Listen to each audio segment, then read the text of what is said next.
Hello, my beautiful friends. I have a really cool friend today with us, and this guy has been with me since he's a caterpillar. We let him go earlier, but I'll tell you the whole story later.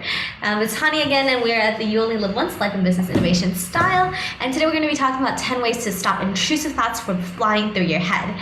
And thoughts, when unwelcomed, can really disrupt your progress, especially when it comes to creating synchronistic wealth in your business or whether that is in your daily life. Now, why is it so important to have control over your thoughts? Because your thoughts, and the intrusive thoughts especially, are the single thing that stops you in your tracks or prevents you from living that full potential, finding the solutions that you need, and creating that calm environment in your inner self so that you can exude that in the places and the spaces that you're taking yourself to. Now, the first way to do that is to pattern interrupt, just like this. Interrupt your pattern of that thought with something interesting, and to just really manage your focus. So instead of focusing on the thought itself as it's coming through, like self-doubt, worry, negative thoughts, fear, panic, instead of worrying on that thought, you want to shift that focus into something else and interrupt that pattern by making a funny face, making yourself laugh. Just get yourself out of that energy, jump around, and interrupt that pattern. That's step number one. Number two is identifying the second that thought comes through. So the moment that you notice that there's some doubt, when it's like doing and actualizing your biggest dreams, and in this channel we talk a lot about actualizing the thing that scares you the most, the things that excites you the most, and the moment that happens, the moment that a thought comes in and it's like, no, you can't do that, that's not for you, like that's too big for you, or you find inertia, like I don't want to do it, procrastination, you can catch it and take it in front of you and be like, look, that's an intrusive thought. And the moment you do that, the moment you realize, like, you know what? Especially if you've done a lot of personal development work already, sometimes it's still really annoying to see that, and then just detach yourself from it. Okay, it's just a thought, which brings us to number three. What is your thought versus what is someone else's thought? When you know that there's a thought that flies to your head and you grab it, just like if it was a mosquito flying through your vision, and you grab it, sorry, dude, little dude, keep like scaring it. And the moment that happens, you want to be able to look at it and be like, is this thought my thought? Do I believe in this? Do I really believe in this doubt, or is this someone else's thought? Is it society construct? So for example, right, like if you're, let's say, writing your opt-in page, or writing a piece, or you're writing a book, a page in your book that you want to publish, or you want to apply for a tender or a pitch, right? That's something that you really want to get done. And a thought flies through and it's like, you know what, that's a little bit impossible, or it's a lot, like why are you even trying? There's chances of failing is so high. And then you look at it and you're like, is this my thought? Or is this somebody else's thought? Is it truly 100% unequivocally something that I believe in? And if it's not, if you choose not to, then bring it to number four, right? Just understand that there's a trigger that happens. So just be aware. Number three is being aware if it's your thought or someone else's thought or something else's thought. And then number four is understand that there's always a trigger that happens, especially when you're procrastinating, when you're low on motivation. There's always something that triggers it, and then you feel it and you don't want that thought. Right? Or you feel like that thought is holding you back from action, because inspired action is really important to take as you're going through your synchronistic wealth journey and liberating yourself from the constructs of what's holding you back. So realize that there's a trigger that's trying to keep you safe in the same position. So that intrusive thought may be there to protect you, or it may be there to keep you safe from moving and changing it into this new direction. Now, this is something you might already know, right? But then once you identify if that trigger is yours or not yours, or how true it is, let's say you're like wanting to make a change in your life, a big change, and this intrusive thought says, hey, it's not safe, or it's not for you to do, or it's too hard, then you ask yourself, you know, are you still willing to go ahead and do this? Like, are you still willing to go ahead and take control of your commitment and really commit to the path and the vision that you're here to do? And if your answer is yes, then you choose yes. So step number 5 is your choice. Choose whether or not this thought is something that you want to be aware of and allow it to be on the side, and you want to choose your commitment and the reason for why you're doing that direction. Or if this intrusive thought has some grounds on, take acknowledgement of it and then choose again what you want to do instead. So choosing, making that choice whether or not that thought is useful or not useful for you, and if it's useful, make the decision that allows you to move forward. You don't want to get stuck because of the intrusive thought. You want to move forward no matter what. So find out what it's trying to tell you that you can take to move forward with. All right, so the next one is number 6, which is discarding and dissolving that thought. So once you have noticed that thought and you decide that that thought is intrusive or is useful or not, then you can decide whether or not to discard the thought that was not useful. So now the way to discard thoughts is really just to identify where it lives in your physical somatic body and also where it comes from, and then just breathe in and really discard the energy and the pattern, the energetic pattern of that thought, because it still lives in you and you want to make sure that it doesn't come back.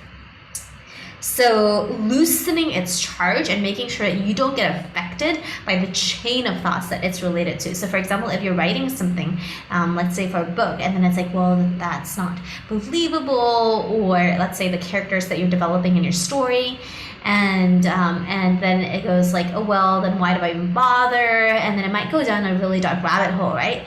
So you want to be able to discard that whole chain. All right, so number 7. And if it's reoccurring, if those thoughts and those doubts and those intrusiveness is reoccurring, then you want to know how to transcend them and transform them and where to nip it in the bud. So you want to go all the way back to the source of where that thought originated from, when the first time you had that thought. So trace back into your history and find out where the first time you had that thought, pick it, and then go do healing work to transform that moment so it doesn't actually affect you now. And that's really important because you don't want to have like 80 iterations of that thought, different ways of that thought coming to intrude on your progress, on your flow, on your magnetism. And so I highly encourage you to identify if there's thoughts that are recurring, to go back to the origin point to remove them. Now, when you feel the pain at that origin point, a lot of times that takes care of it. And if it doesn't, then go deeper and deeper and deeper so that you can unearth it and catch it at its root so it doesn't grow back out.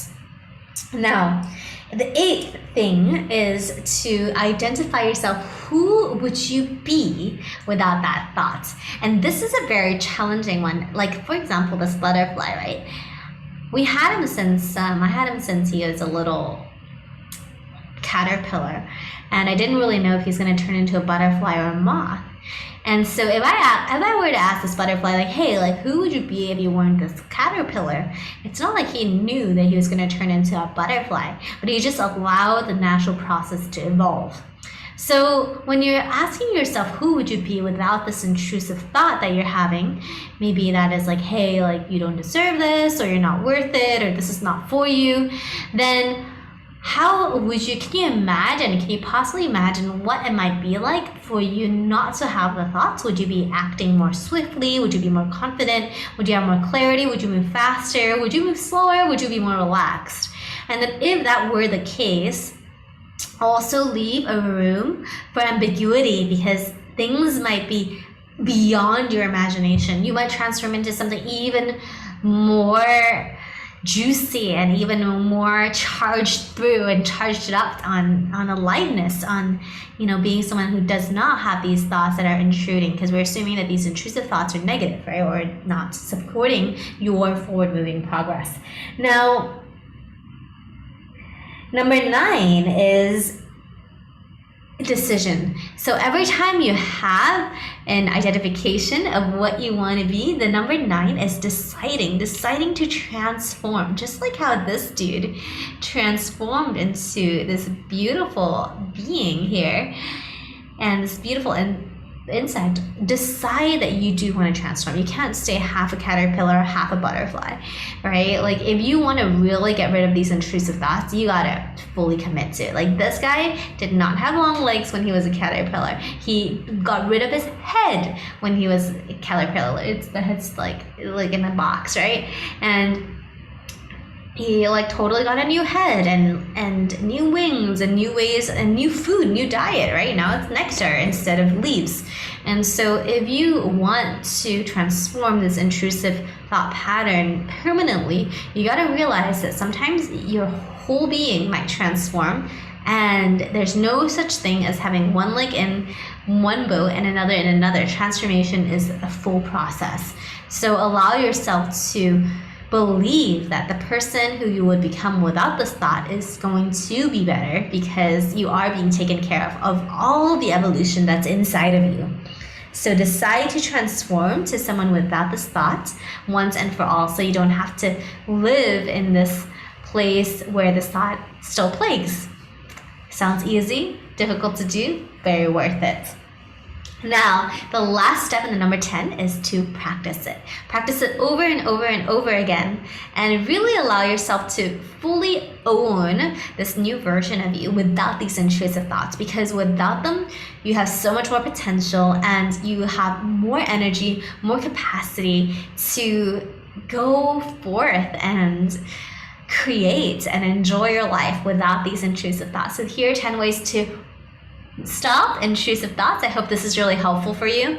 And I just wanted to finish this story with this guy. He actually flew off of my finger when I put him on the balcony. And then I went downstairs and I was taking a walk and looking at all the other butterflies and hanging out with them. And then I found the same one, this same dude, hanging out at the bottom. And then I brought him back upstairs to say hi, because I can't believe I found synchronicity. One of the symbols and the sort of the medicines of butterflies are transformation. Are you at the stage of an egg? Are you at the stage of a cocoon where you're incubating your ideas, or have you really spread your wings and are ready to fly and transform fully? So with this butterfly medicine that I'm sharing with you, I hope that you transform your different thoughts, and with those different thoughts, commit to it, to the ones that are useful for you, and go ahead and do that. Of course, we have a ton of resources available. I'll put some links below for you to check out to really, really blow through the transformational process so that you can really roll into this new phase of your life, take this transition and own it. All right, I'll talk to you soon. See you soon.